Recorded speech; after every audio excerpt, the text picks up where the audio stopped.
오늘은 마태복음 1, 2장의 예수 그리스도의 탄생의 장면을 보고요. 수요일은 누가복음 1, 2장에 있는 예수님의 탄생 장면을 이렇게 보겠습니다. 우리가 너무 이렇게 뭉뚱그려 이렇게 알고 있는데 그냥 다 내용을 알고 있는데 그게 얼마나 구분되어 있는 내용인지를 오늘 한번 파악을 한번 보시면 파악을 하게 될 것입니다. 한번 여러분 우리 이제 우리 믿는 사람은 성탄절을 너무 잘 아니까 안 믿는 사람들한테 성탄절은 뭘까요? 안 믿는 사람들한테 성탄절 하면 무슨 생각이 가장 먼저 떠오를까? 안 믿는 사람 입장에서 생각해보면 노는 날, 또 노는 날, 선물 그렇지, 선물, 크리스마스 선물, 또 고백합니까 또? 사랑의 고백, 고백하는 날, 연인, 또 뭐가 있을까요? 산타크로스도 있죠. 또 뭐가 있을까요? 무슨 노래를 많이 또 듣습니까? 캐롤송도 이렇게 많이 이렇게 듣고 또 예수님 대신에 또 누가 또 나옵니까? 뭐 타고 다니는 사람? 산타, 루돌프 그러죠.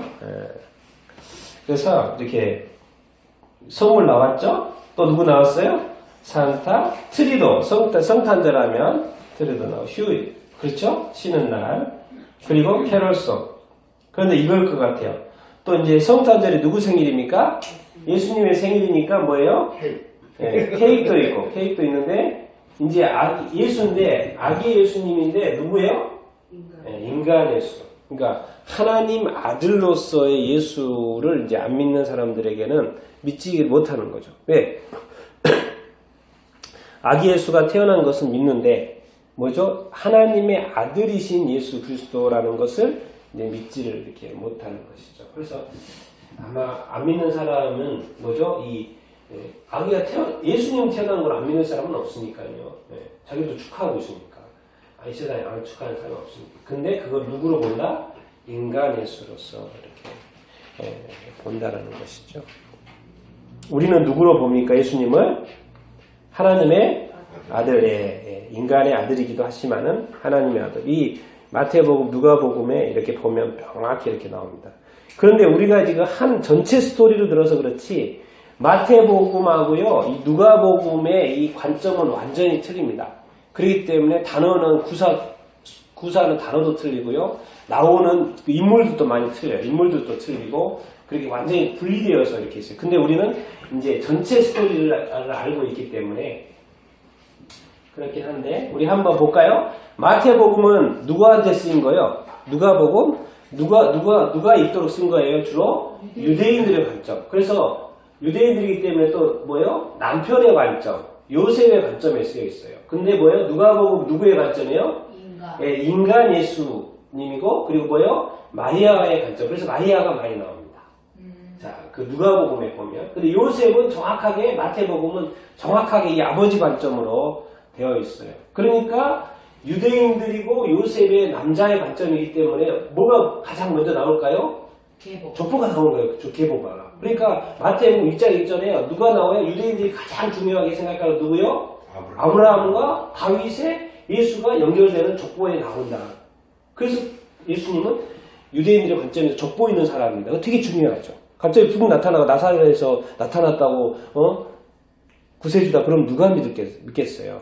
근데 유대인들이 설득되려면 뭐예요? 아브라함과 다윗이 들어가야죠. 그래서 족보를 시작을 이렇게 해요. 근데 누가복음 뭐예요? 인간 예수이기 때문에 어떻게 시작할까요? 누가복음이 처음에 시작에 누구요?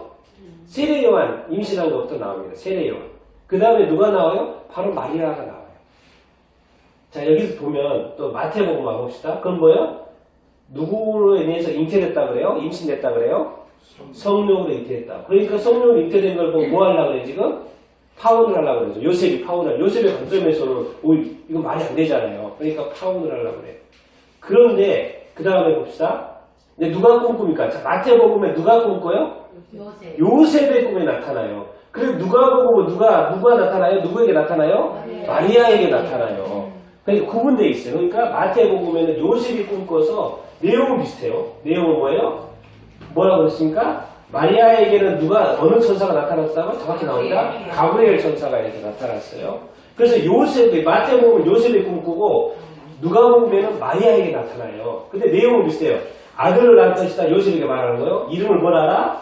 예수를 하라. 그런데 유대인의 관점에서 예수는 누구다? 뭐하러 왔다? 죄를 구원하러 왔다. 이야기가 나옵니다. 이거 되게 중요하죠. 그렇죠? 이거는 유대인의 관점에서 그렇게 하는 이야기예요. 죄를 구원하기 위해서 왔다라는 이야기가 나와요. 근데 누가복음은 그 이야기가 안 나와요. 죄를 구원하러 있다는 이야기가 안 나옵니다.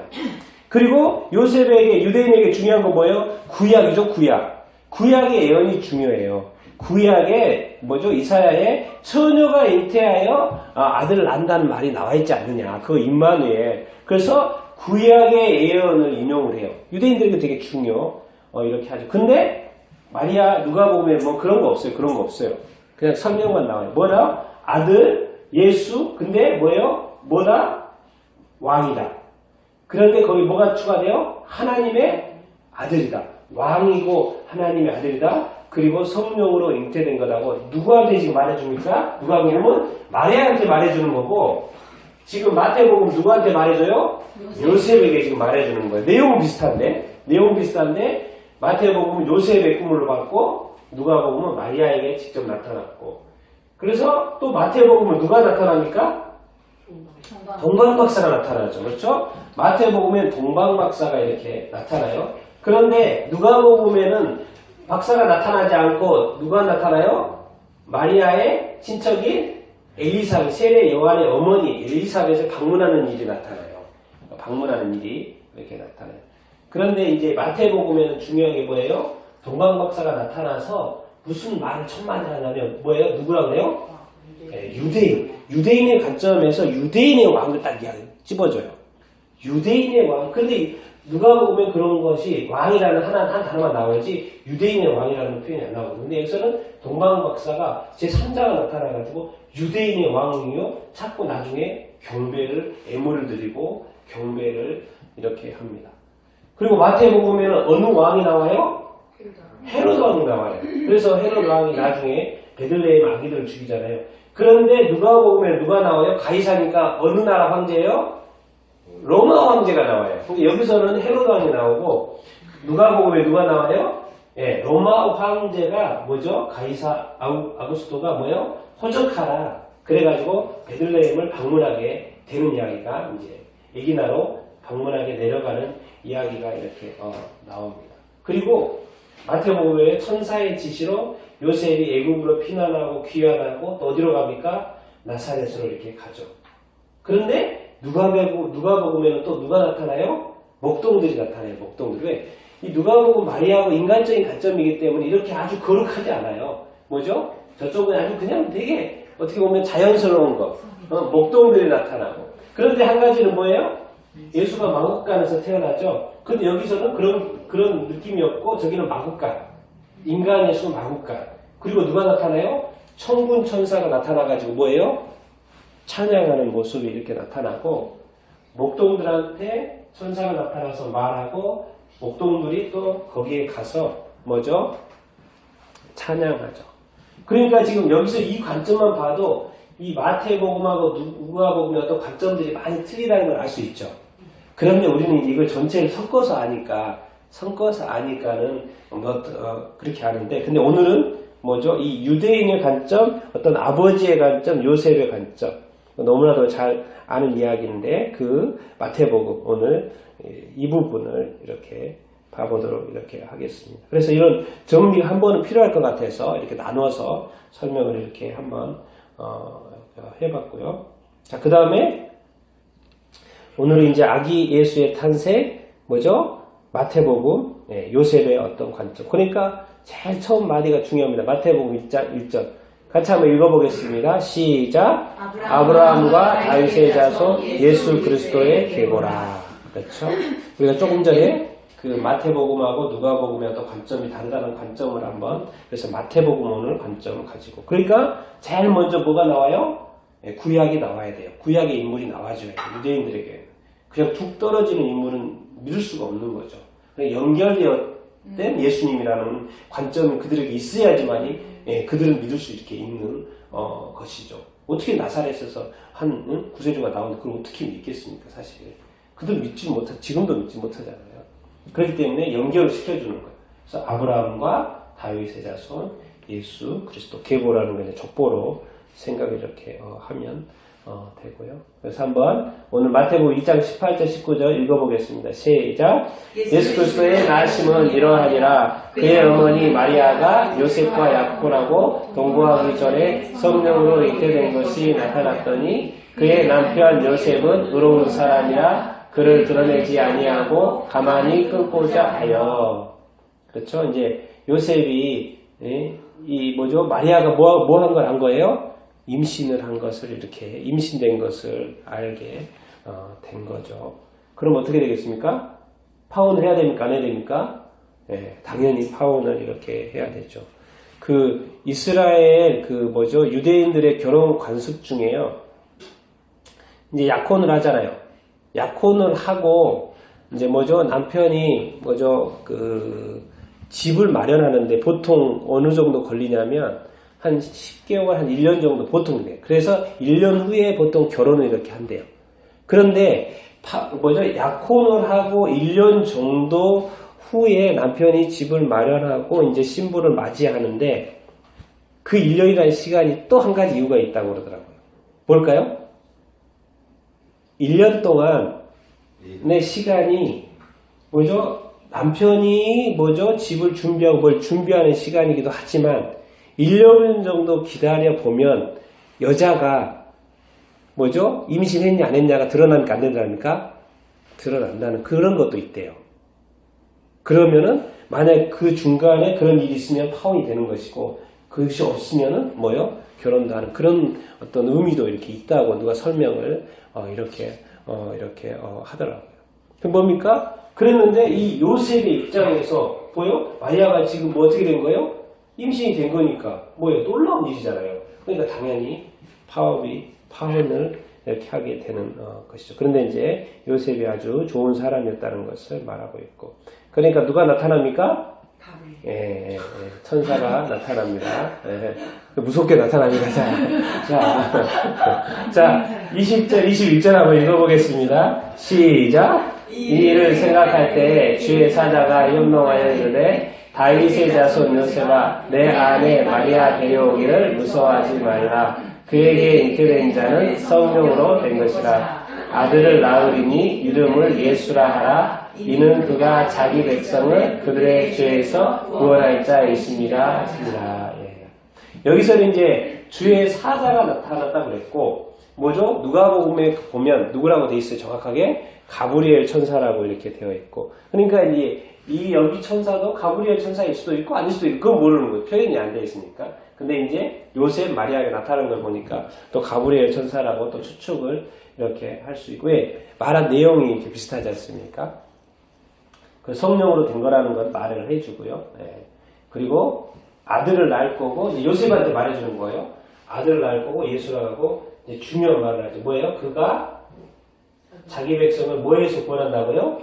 그들의 죄에서 구원한다라는 것을, 구원할 자임이라는 것을 말을 이렇게 해주고 이렇게 있습니다. 유대인들에게는 이게 죄에서 구원받는다는 거 아주 이렇게 하죠. 그래서 예수 그리스도 이 아기가 그들의 죄에서 구원할 구원자라는 거, 또 이렇게 메시아라는 것을 이렇게 설명을 이렇게 해주죠. 계속 지금 꿈 이야기인데요. 같이 한번 읽어보겠습니다. 22절 23절 시작. 이 모든 일이 된 것은 주께서 선지자로 하신 말씀을 이루려 하심이니 이르시되 보라 처녀가 잉태하여 아들을 낳으리니죠. 그의 이름을 임마누엘이라 하리라 하시니 이를 번역한즉 하나님이 우리와 함께 계시다 하시니라. 그렇죠? 그래서 이 말은 구약의 이사야서 7장 14절에 이미 700년 전에 예언되어졌던 말씀을라고 마태복음에서 연결을 시켜주고 이렇게 있는 것입니다. 요셉에게 설명을 해주는 거죠. 요셉에게 처녀가 잉태해요. 임신한다는 이야기가 있다. 이미 예언했다. 그렇게 된 것이다. 그리고 그것은 임마누엘이, 그의 이름은 임마누엘이고 뭐예요? 누가 우리와 함께 하신다? 하나님과 함께 하신다. 우리 마리아의 얼굴이 슬퍼 보입니까? 기뻐 보입니까? 슬퍼 보여요. 왜 슬퍼 보일까요? 파혼 위기잖아요. 지금 이게 이런 일이 있었지도 않았고 이제 파혼 위기에 이렇게 있는 것이고, 이거 뭐 엄청 슬픈, 지금 현재로서는 너무나도 슬픈 일이죠. 그런데 지금 하는 천사를 통해서 누가 지금 누구한테 역사하고 있는 거예요? 요셉한테 설명을 차근차근 이렇게 하나씩 설명을 이렇게 해주고 있는 거죠. 그러니까 우리가 이게 복음서에도 정확하게 어떤 관점이 있다는 것을 보고 읽으면은 좀 정확하게 제대로 이렇게 볼 수 이렇게 있는 것이죠. 유대인의 왕. 자, 그 다음에 누가 나타납니까? 여기는 되게 빨리빨리 이렇게 넘어갑니다. 자, 동방박사가 이제 나타납니다. 자, 마태복음 2장 1절입니다. 시작. 헤로드 왕 때 예수께서 유대 베들레헴에서 나심에 동방으로부터 박사들이 예루살렘에 이르러 말하되, 누가 나타납니까? 동방박사 제3자들이 나타나요. 갑자기 별을 보고 나타났다고 이렇게 하면서 근데 누가 보고 나타나지 않죠? 근데 제3자. 근데 보니까 왜 그래요? 여기서는 지금 예수님의 나으심을 축하해 줄 사람들이 있어요? 없어요? 없습니다. 누가복음에는 누가 축하해줘요? 목동들이 해주잖아요. 그런데 이 마태복음에는 누가 축하를 해줘요? 네, 동방박사들이 이렇게 해주죠. 느낌이 틀리죠? 아니, 목동들이, 양치는 목동들이 해주는 거하고, 뭐죠? 어떤 뭔가, 그, 박사들로부터, 이 동방으로부터, 연구가들로부터, 그래서 그들이 나타나고 별을 보고.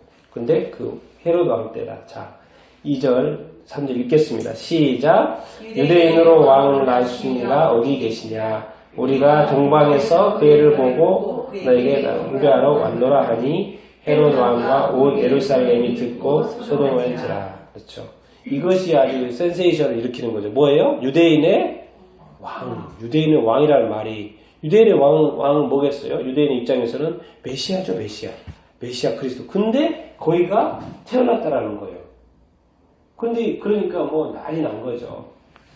그래서 뭐하러 왔다? 경배하러 왔다고 설명을 이렇게 하니까는 당연히 지금 그 헤롯 왕이나 온 예루살렘이 소동할 수밖에 이렇게 없죠. 왜? 자기네들은 모르고 있는데 제3자가 와가지고 유대인의 왕에 대해 낳았다고 뭐 가르쳐주는 거잖아요, 지금. 그러니 얼마나 깜짝 놀랐겠습니까? 그래서 가장 민감하게 반응한 게 누구겠습니까? 헤롯 왕이죠. 가장 민감하게. 왜? 지금 유대인이 왕이 태어났다 그런 건 문제가 되잖아요. 근데 자기가 지금 그쪽에서 왕 노릇 하고 있지 않습니까?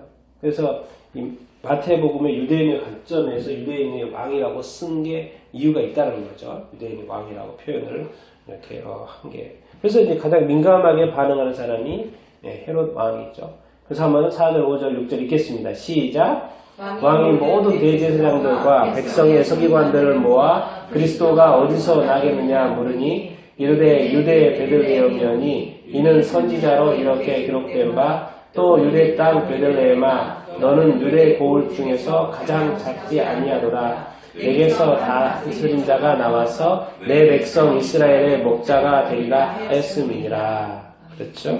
그러니까 이제 뭐 헤롯 왕의 입장에서는 뭡니까? 당연히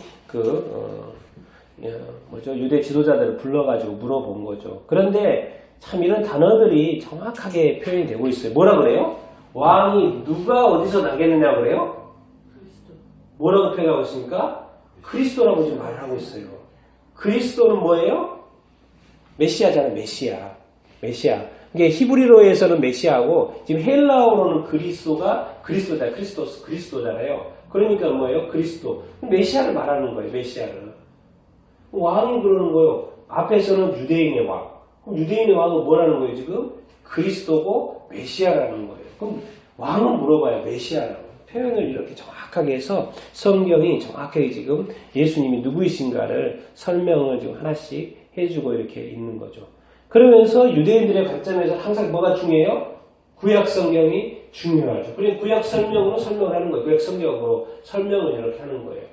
구약에 보니까 어디에서 태어난다고 그랬어요? 베들레헴에서 태어난다고 사실을 미가서 5장 2절인데 바로 이렇게 나옵니다. 유대인들은 메시아가 베들레헴에서 난다는 것을 알고 있어요? 없어요? 있죠. 그런데 그들이 기대하는 메시아는 어떤 메시아? 한 다스리는 자, 내 백성 이스라엘 목자. 그래, 베들레헴에서 나는 건 괜찮아요. 베들레헴에서 나는 건 괜찮은데 어떤 메시아를 기대하는 거예요? 그들은 아주 정치적인 메시아하고 자기들을 구원해줄 이렇게 메시아, 이런 메시아를 이렇게 원하는 것이. 어떻게 보면 뭐죠? 헤롯 왕과 같은 힘있고 능력있고 다스리는 그런 메시아.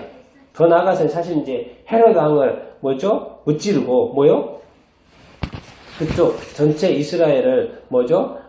자기 나라로 삼을 그런 해방시켜줄 그런 메시아. 왕이고 메시아니까 당연히 헤롯 왕이 민감하게 반응을 이렇게 하는 것이고, 유대인들 지도자들도 메시아? 그럼 베들레헴? 거기까지 간 거예요. 지금 거기까지 간 거예요. 그런데 지금 이제 어디에서 난다는 것이 헤롯 왕은 이제 알게 이렇게 됐습니다. 아주 이제 중요한 정보를 얻은 거죠. 헤롯 왕의 입장에서는요. 그래서 7, 8절 한번 읽어보겠습니다. 시작. 이에 헤롯이 가만히 박사들을 불러 별이 나타난 때를 자세히 묻고 베들레헴으로 보내며 이르되 가서 아기에 대하여 자세히 알아보고 찾거든 내게 구하여 나도 가서 그에게 경배하게 하라. 그렇죠? 이제 헤롯 왕들은 뭐 거짓말이긴 한데 뭐죠? 헤롯 왕이 베들레헴으로 이제 가도록 이렇게 해주고 찾거든. 왜? 베들레헴이지만 어딘지는 모르고 어디에 나왔는지 모르잖아요, 지금. 그러니까 그것을 알게 되면은 나한테 알려줘라. 그러면 내가 어떻게 해요? 거기에 나도 가겠다. 거기 가는 목적은 뭐 때문에 가요? 경배하러 자기도 이렇게 가겠다고 이렇게 말을 이렇게 합니다. 그렇게 만약에 그렇게 했다고 합시다. 만약 이 사람들이 동방 박사들이 헤롯한테 알려줬어요. 자기가 찾았어요. 헤롯 왕이 이렇게 왔어요. 그러면 누가 이렇게 부딪히는 거예요? 유대인의 왕과 누가 부딪히는 거예요? 헤롯 왕과 이렇게 부딪히는 거예요. 그러면 어떻게 됐을까요? 그 얘기는? 예수 아기 예수는 어떻게 됐을까요? 네, 그 자리에서 죽었을 것입니다. 네, 두 왕은 안 되잖아요. 또 이스라엘 왕, 유대인의 왕이 존재하는 건 헤롯 왕으로서는 인정할 수가 이렇게 없는 것이죠. 자, 그런데 그 다음에 이렇게 됩니다. 자, 가죠. 자, 9절, 10절 읽어보겠습니다. 시작. 박사들의 왕의 말을 듣고 갈새 동방에서 보던 그 별이 문득 앞서 인도하여 가다가 아기 있는 곳 위에 머물러 서 있는지라 그들이 별을 보고 매우 크게 기뻐하고 기뻐하더라. 그렇죠? 그 별을 따라서 지금까지 이렇게 쭉 이렇게 왔지 않습니까? 그렇죠? 그런데 문득 이제 베들레헴으로 가려고 하는데 그 별이 다시 이렇게 나타나고 그걸 인도하고. 그러니 우리 지금 이 동방 박사들 뭐 때문에 왔어요? 이것 때문에 왔잖아요. 근데 지금 그 자리로 인도하는 별이 또 나타났으니 얼마나 그 별을 보고 기뻐하고 크게 기뻐하고 이렇게 즐거워 이렇게 하겠습니까? 그들이 온 목적이 있었습니다. 그게 이거였죠. 같이 한번 읽어보겠습니다. 시작.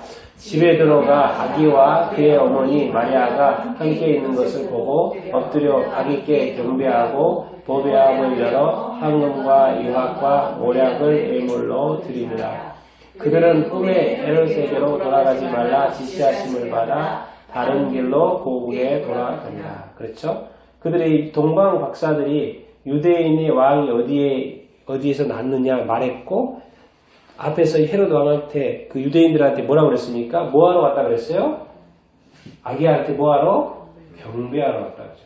비록 아기지만 뭔가 특별한 아기라는 거예요. 그리고 특별한 아기인데 뭐라고 말하고 있어요? 유대인의 왕. 그러니까 이 동방 박사들이 어떻게 처음에 유대인의 왕이라는 표현을 썼는지 참 그렇죠? 그렇죠? 유대인의 왕, 그의 별, 이렇게 특별했다는 거예요. 뭔가 그들은 알았는지 표현을 유대인의 왕이라고 했어요. 그러니까 유대인의 왕으로 태어난 아기이기 때문에 뭘 하려고 하는 거예요?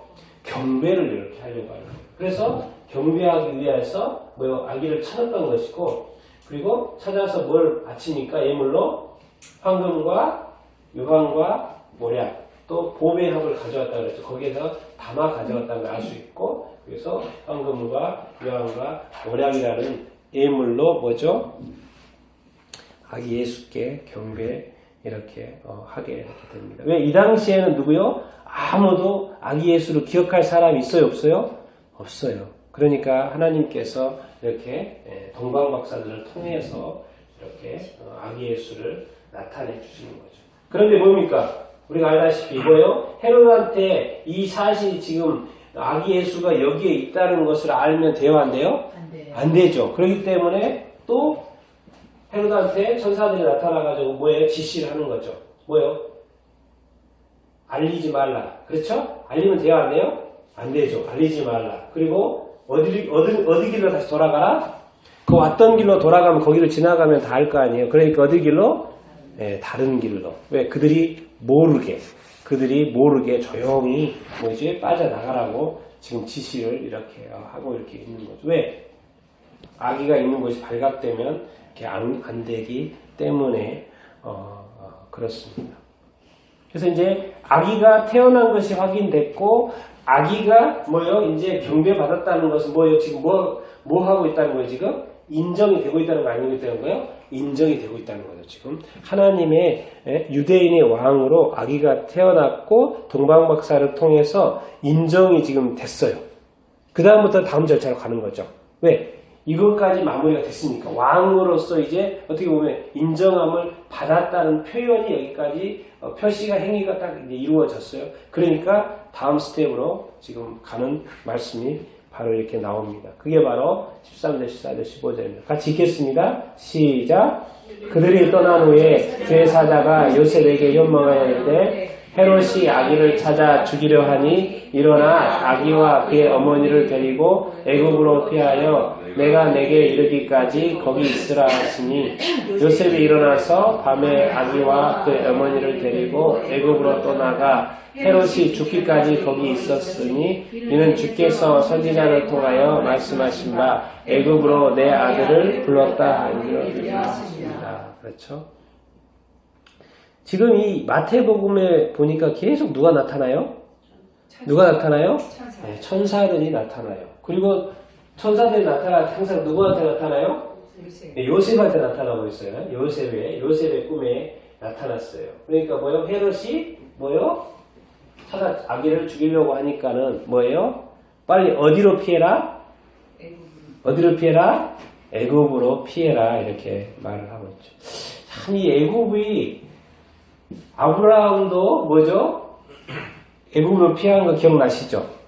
네, 아브라함도 그때 기근이 일어났잖아요. 그래서 어디로 갔습니까? 애굽으로 갔습니다. 애굽에는 뭐가 있어요? 항상 양식이 있어요. 양식이 있고 풍성해요.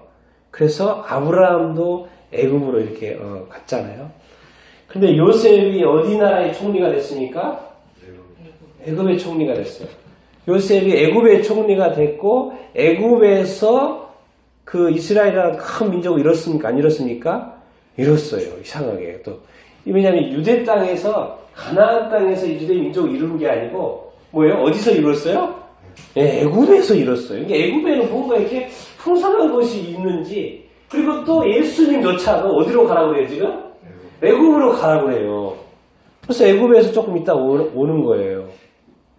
그게 주변 나라의 애굽, 강국, 풍성한 나라, 뭐가 이렇게 그런 나라인데 자꾸 이렇게 바로 옆에 있으니까도 그렇겠지만은 뭐예요?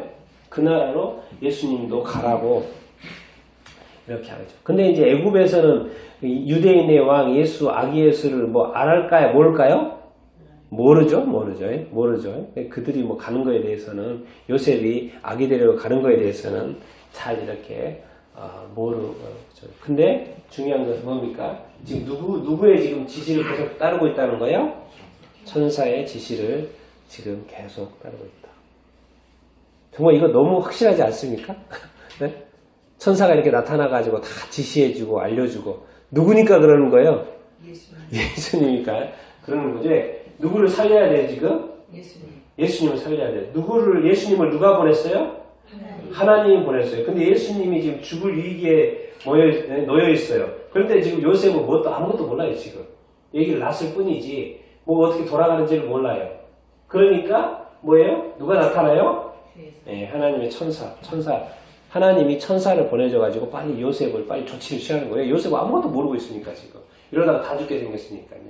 그러니까 요셉한테 그래서 애굽 지시를 따라서 애굽으로 이렇게 가자마자 누가 나타납니까?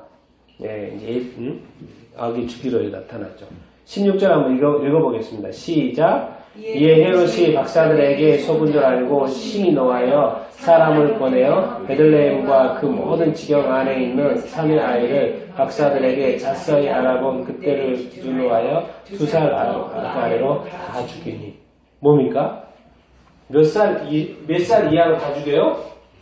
2살 이하로 다 죽이죠. 그러니까 그러니까 이게 악한 왕의 이 특성이 뭐냐면 자기를 대적하면요, 애기든 뭐든 죽이는 거 아무 상관이 없습니다. 이 죽음에 대해서 이 세상에 이 악한 마귀 사탄의 어떤 지배 원칙은 뭐냐면 두려움이거든요. 두려움이고 사망의 권세를 가지고 있어요. 그렇기 때문에 사람을 사망의 권세, 죽음의 권세로 다스리거든요. 두려움의 권세로 이렇게 다스리거든요. 이 헤롯 왕도 그래요. 항상 사탄이 이 세상을 지배하는 원칙, 자기가 짜 나타나는 게 아니고 항상 통치자들, 권세자들 이런 사람들을 통해서 이 나라를 다스리거든요. 그런 것처럼 헤롯 왕이 지금 이 나라에 이 나라의 왕, 이 세상을 창조하신 하나님의 아들 예수 그리스도가 왔다라는 것을 누가 알아요? 누가 압니까? 악한 마귀 사탄은 알죠. 여기서는 이제 사실은 좁게는 누가 죽이는 거예요, 지금? 헤롯 왕이 죽이는 걸로 돼 있지만 큰 그림에서는 하나님의 아들 예수 그리스도가 이 땅에 나타나면 돼요, 안 돼요? 안 되죠. 큰 그림에서는. 이제 영적인 접근을 이렇게 해보면. 그러니까 이 악인에서는 무조건 죽어야 돼요.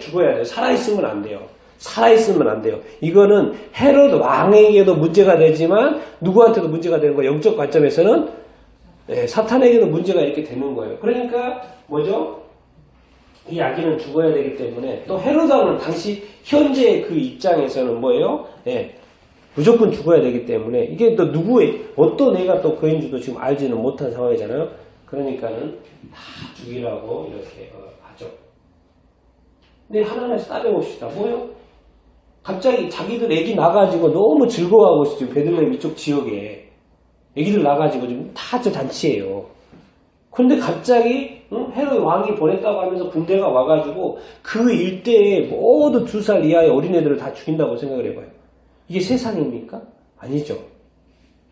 이게 뭔가 자연스럽지도 않고 이 사람들의 어떤 유대인들의 우리 베들레헴 사는 사람들의 어떤 어린 생명들을 다 빼앗아가는 이게 정상적이지 아니죠.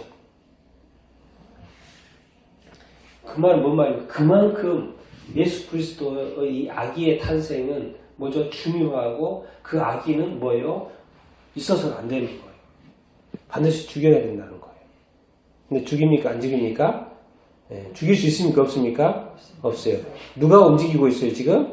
하나님이 움직이고 있습니다. 하나님이 움직이고 있어요. 당연히 안 되죠. 당연히 이렇게 안 되죠. 그런데 참 이런 아이러니가 있어요. 왜냐하면 우리가 제일 좋은 건 뭡니까? 아기 예수도 안 죽고 또 누구도 안 죽었으면 사실 좋아요? 애기들도 사실은 안 죽었으면 그 부모들은 뭐겠습니까? 얼마나 어렵겠습니까? 난리 났겠죠. 그러니까 이제 이거 아기들 죽인 그 구절에 보면은 뭐가 있냐면 에레미야서 그 말씀 인용이 돼요. 라마에서 슬프게 울었다는 그 말이 인용이 이렇게 됩니다. 그런데 이런 아이러니가 있습니다. 예수님도 안 죽고 사실은 아이도 안 죽으면 제일 좋았을 거를 예수님은 사는데 아이들은 죽죠. 인간적인 마음에서는 특히 안타깝잖아요. 어쨌든 예수님은 이렇게 살았습니다. 그러면서 또 계속 천사가 나타나서 지시를 이렇게 합니다. 우리 19, 20, 21절 읽어보겠습니다. 시작. 헤롯이 죽은 후에 주의 사자가 애굽에서 요셉에게 현명하여 이르되 일어나 아기와 그의 어머니를 데리고 이스라엘 땅으로 가라. 이 아기의 숨을 찾던 자들이 죽었느니라 하시니 요셉이 일어나 아기와 그의 어머니를 데리고 이스라엘 땅으로 들어가니라. 자, 헤롯 왕이 어때다 그랬어요? 죽었다 그러니까 애가 지금 시간이 얼마나 지났다는 걸 알 수 있겠죠. 시간이 얼마나 지났고 그럼 애기가 좀 컸을까 안 컸을까요? 애기가 좀 어느 정도 이렇게 컸을 거라고 알 수가 있죠. 그 다음에 뭐예요? 이제 어디로 돌아가라? 이스라엘 땅으로 돌아가라. 왜? 거기에 유대인 왕이니까 이스라엘 땅으로 돌아가는 게 이렇게 맞죠. 그래서 이제 이스라엘 땅으로 돌아가게 됐죠. 이때도 지금 누가 지시를 해주는 것입니까? 네, 천사가 지시를 이렇게 해주죠. 요셉이 어떻게 두렵기도 하고 어떻게 거기를 가려고 하겠습니까? 사실 다시 못 가죠. 그런데 천사의 지시가 있기 때문에 믿음으로 이렇게 가죠. 그런데 이제 이렇게 가죠. 22절, 23절 읽겠습니다. 시작. 그러나 아켈라오가 그의 아버지 헤롯을 이어 유대의 임금됨을 듣고 거기로 가기를 무서워하더니 꿈에 지시하심을 받아 갈릴리 지방으로 떠나가 나사렛이란 동네에 가서 사니 이는 선지자로 하신 말씀에 나사렛 사람이라 칭하리라 하심을 이루려 하십니다. 자, 누구죠? 이제 헤롯은 죽었다는 이야기. 그런데 와보니까 누가 왕이에요? 아켈라오가 왕이에요. 그러니까 또 무섭잖아요. 네? 네, 그 아들이니까 무서워요. 그러니까 뭐예요? 누구의 또 지시를 받아요? 네, 천사의 지시함. 어디서? 꿈에서 지시함을 받고 어디로 갑니까? 네, 왜요? 여기 있는 것보다는 멀리 가는 게 낫잖아요. 멀리. 그런데 갔는데 또 어디로 가요? 나사렛. 그런데 또 갔는데 이걸 또 뭘 이루는 거예요? 구약의 말씀을 이루는 거예요. 이게 계속 지금 뭐로 연결되는 거예요? 지금 마태복음은 유대인들이기 때문에 구약의 말씀대로 계속 지금 움직이고 있다라는 것을 지금 자꾸 보여주고 이렇게 있는 거예요. 그래야지 믿으니까. 그리고 구약의 예언, 구약의 뭐죠? 우리 메시아의 예언이 뭐 몇 개라고 그래요? 한 300개 정도 있다고 그러나요? 그렇게 많은 예언들 중에서 하나씩 지금 이루어가는 것이 지금 보이고 이렇게 있는 거예요. 그리고 천사들은 뭐라 그랬어요? 천사들은 뭐요? 들어가라 그러고 그게 갔어요. 갔는데 무서워요. 그럼 어떻게 합니까? 또 그랬을 거 아니에요.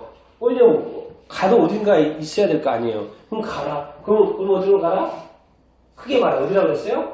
갈릴리 지방 저 위쪽으로 가라. 그랬어요? 가다가 어디서 가다가 어디에 정착하는 거예요? 나사렛. 그럼 갔더니 또 뭐예요? 말씀이 되는 거예요. 이건 뭔 말입니까 지금 이게? 그냥 지시하기를 받아서 갔는데 말씀 보니까 그 상황이 뭘 이루고 있는 거예요 지금? 구약의 말씀이. 자, 이걸 잘 좀 생각해 볼 필요가 있습니다. 뭐죠 지금? 우리 하나님이 이제 예수 그리스도를 이렇게 인도하시고 이렇게 인도하시는 것이지만 하나님은 지금 뭐죠? 이 세상에 되어지는 모든 일들을 다 아실까요? 모르실까요? 알고 계세요. 그러면 지금 이게 지금 아주 오래전에 구약이니까 수백 년 전에 예수님 태어나는 기존에서 수백 년 전에 다 예언을 하고 있는데 예언을 했던 것은 다 그대로 이루어지잖아요. 근데 이루어진다는 것은 뭔 말이에요? 하나님이 이미 그것을 이미 700년 후에를 이미 가봤다는 거 안 가봤다는 거예요? 가봤다는 거랑 마찬가지다는 거예요. 하나님은 그것을 다 한다는 이제 이런 게 이제 믿음이 이런 거라는 것입니다. 하나님은 우리의 인생, 예수 그리스도 인생뿐만 아니라 우리 인생의 그 다음 스텝과 다음에 1년 후에, 2년 후에, 5년 후에를 가보셨을까 안 가보셨을까요? 가보셨다. 이 세상이 지금 어떻게 돌아가고 또 내년에 어떻게 될 것이라는 것을 하나님이 아실까요? 모르실까요? 아시라고. 정말 정확하게 알고 있고요. 그리고 지금 요한계시록에 또 에스겔서나 이 다니엘서의 그 어떤 미래에 대한 어떤 이야기가 이렇게 되어져 있지 않습니까? 그런 이야기가 하나님이 그런 글들을 이렇게 쓰실 때는 그냥 그냥 쓰신 게 아니고 뭐예요? 이미 그 끝을 봤다 안 봤다? 봤다는 거예요. 그 사실들이 일어난 것을 봤다 안 봤다? 보고 쓰신 걸 맞잖아요. 그러니까 그대로 되는 거예요. 그러니까 우리가 하나님의 말씀도 항상 지키라고 할 때 뭐예요? 그대로 지키라고 그러잖아요. 다른 거 섞지 말고 빼거나 더하거나 이런 거 하지 말고 그대로 지켜 행하라고 이렇게 말하잖아요. 이 하나님의 미래의 일도요. 그 성경대로 될 것입니다. 기록된 대로 되는 거예요. 이 기록이라는 건 뭐예요? 이미 하나님은 이 세계를 뚫어보고 기록하는 거고 이미 그것을 가보고 기록한 것이고 또 그냥 나사렛을 갔는데 또 예언에 맞는 거고 이런 것처럼 우리의 삶도 하나님이 우리의 어떤 미래를 다 알고 계신다라는 그런 어떤 믿음, 이런 어떤 것, 예수님을 통해 이런 말씀들을 통해서 우리가 깨달아야 되는 그런 거라는 거죠. 우리의 믿음이 예수님에 대한 어떤 믿음, 예수님을 예수 그리스도를 믿는 것, 또 이제 예수도 믿지만 또 우리가 삶을 살아가야 되잖아요. 어떤 우리 삶의 어떤 내일을 우리는 모르고 1년 후를 알지 못하지만 그 누구는 아세요? 하나님을 아시죠. 하나님을 아세요? 하나님을 아세요? 그 하나님이 지금 누구와 함께하고 있어요? 다 함께하고 있어요. 그럼 우리가 그 하나님을 믿어야 될까 안 믿어야 될까요? 믿어야 돼요. 근데 그 믿음이 내가 이미 하나님이 그것을 알고 나를 미래를 아는 것처럼 나를 정확히 알고 있다 모르고 있다? 알고 있다. 그렇기 때문에 우리가 누구를 의지해야 된다? 하나님을 의지해야 된다. 의지하기 때문에 또 뭘 해야 된다? 믿어야 되고 그 2차적으로 믿어야 되고 확실하게 믿어야 되고 그 믿음 흔들리면 안 됩니다. 그런데 우리가 미래를 알아요 몰라요? 그렇기 때문에 뭘 해야 됩니까? 믿고 그 다음에 또 뭐 해야 돼요? 끊임없이 쉬지 말고 기도하는 거예요. 왜? 우리가 모르니까. 근데 사실 우리는 두려워 안 두려워? 사실은 두렵거든요. 모르니까. 근데 하나님은 알기 때문에 두려워할 필요가 없지만 우리는 모르기 때문에 두려워요. 그러니까 예수님 하신 말씀 뭐예요? 두려워하지 말라 이렇게 말을 하시는데 예수님은 알아야 몰라요? 알기 때문에 두려워하지 말라는 것이고 근데 우리는 뭘 알아요 몰라요? 몰라요. 내일도 자체도 모르잖아요. 그러니까 우리는 뭐예요?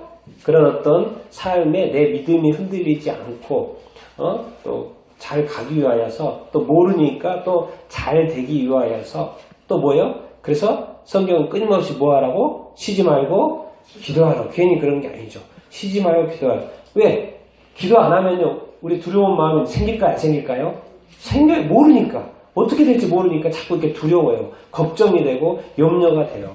그러니까 자꾸 성령 안에서 기도하라 그러죠. 그렇죠? 성령 안에서 기도하라는데 왜 성령 안에서 기도하라 그럴까요? 성령이 우리한테 주고자 하는 건 뭐예요? 두려움이 아니고 평안이거든요. 그러니까 성령 안에 있으면 마음이 평안해. 성령 안에서 기도하면 마음에 뭘 얻을 수 있어요? 평안해질 수 있어요. 평안이 얻어졌다는 건 뭐예요? 두려워하지 않고 걱정을 안 하게 된다라는 것이죠. 그래서 오늘 제가 이제 우리가 너무나도 잘 아는 뭐죠? 이 얘기잖아요. 예수님이 이 땅에 태어났다는 얘기 정말 지금까지 신앙생활 하면서 얼마나 많이 들었습니까? 너무나도 잘 아는 이렇게 이야기인데 제가 오늘 또 하고 싶은 이 말은 이거예요. 예수님을 보내기를 결정하려고 오래전에 하나님이 계획했다 안 했다? 계획했다. 그래서 수백 년 전부터 엄청 예언을 해놨어요. 몇 개나? 300개 막 엄청나게 예수님에 대해서 예언을 이렇게 해놨고 그것이 그대로 이루어져요? 안 이루어져요? 이루어지는 거예요. 그런 것처럼 우리의 삶도 하나님이 다 알고 있고 하나님이 계획한 대로 다 될 줄로 이렇게 믿습니다. 다 될 줄로 믿습니다. 이제 여기까지는 다 아멘이에요. 근데 어떻게 될지 아십니까? 그러면 뭘로 알아요? 이제 모르는 거죠. 그렇기 때문에 하나님이 우리한테 요구하는 건 주님이 우리한테 요구하는 건 뭐다? 믿음과 뭐다? 기도예요. 믿음과 기도. 믿음과 기도예요. 믿음과 기도. 여러분 잊지 마십시오. 하나님이 여러분들을 버리지 않습니다. 하나님이 여러분들을 정말 떠나지 않습니다. 하나님은 우리의 끝을 보고 계세요. 근데 우리의 삶은 늘 두려움과 걱정일 수밖에 없어요. 모르기 때문에. 그런데 누구는 아신다? 하나님은 아신다. 그러니까 우리가 누구를 의지해야 된다? 하나님을 의지해야 된다. 그러면 뭐요? 마치 천사가 안전하게 예수 그리스도를 가이드 하시는 것처럼 뭐요? 우리의 인생도 우리가 하나님을 의지하고 기도 가운데 성령 안에 머무르면 우리를 때마다 인도하실까요? 안 하실까요? 인도하신다라는 거예요. 우리도 그렇게 가자라는 거예요. 그런데 이렇게 다닐 때 아기는 괜찮았잖아요. 그쵸? 그랬는데 어떤 피해가 생겨요? 안 생겨요? 세상에 그런 일들은 생긴다고요. 사건들은 계속 일어나요. 나는 안전할 수 있는데 내 주변에 많은 사건들이 일어날 수가 있어요. 근데 그런 어떤 현상들도 있다는 것도 이렇게 알고 또 인정할 건 인정하되 근데 내가 온전한 그리스도 안에서 주님 안에서 하나님의 어떤 계획 가운데 온전한 삶을 살기 위해서는 철저하게 우리는 늘 앞날을 모르기 때문에 뭐 해야 된다? 다시 한번 마지막 강조하는 건 뭡니까? 하나님을 믿고 뭐 해야 된다? 의지해야 된다는 것입니다. 그 믿음이 여러분들이 흔들리지 않게 되기를 예수님의 이름으로 축원드립니다. 예수 그리스도를 이 땅에 보내시고 또 하나님의 뜻을 이루는 것처럼 우리를 이 땅에 보내신 하나님의 뜻을 하나님이 우리 주님이 또 성령님께서 도우셔서 다 이루게 될 줄로 이렇게 믿습니다. 그래서 걱정하지 마십시오. 이렇게 두려워하지 마십시오. 계속 가는 것입니다. 우리가 아직 살아있다는 것은 할 일이 있다는 것이고 해야 된다는 것이고 살아야 된다는 것입니다. 그날은 이 순간을 하나님이 다 알고 계십니다. 그래서 살아있다는 그 증거는 뭐예요? 살아야 되고 살아내야 되고 또 살 생각을 해야 되고 또 희망을 가져야 되고 소망을 가져야 되고 내일을 또 기대하면서 열심히 우리가 달려가는 것입니다. 모르겠으면 기도하면 되고 지혜가 부족하면 지혜를 구하면 이렇게 되고 그래서 우리 삶을 계속해서 전진해 갈 수 있게 되기를 예수님의 이름으로 축원드립니다. 그래서 우리를 향한 예수 그리스도의 우리 주님의 생각, 하나님의 생각은 뭐다? 평안입니다. 평안이에요. 그 평안을 누릴 수 있게 되기를 예수님의 이름으로 축원드립니다. 제발 걱정하지 말고 염려하지 말고 누구를 의지해라? 하나님을 의지하고 나아갈 수 있게 되길. 그 믿음이 흔들리지 않고 왜 우리의 모든 걸 다 알고 계시는 그 믿음 하나님에 대해서 믿음이 흔들리지 않고 살 수 있게 되기를 예수님의 이름으로 축원드립니다. 아멘. 시간 같이 한번 기도 드리도록 하겠습니다. 예수님의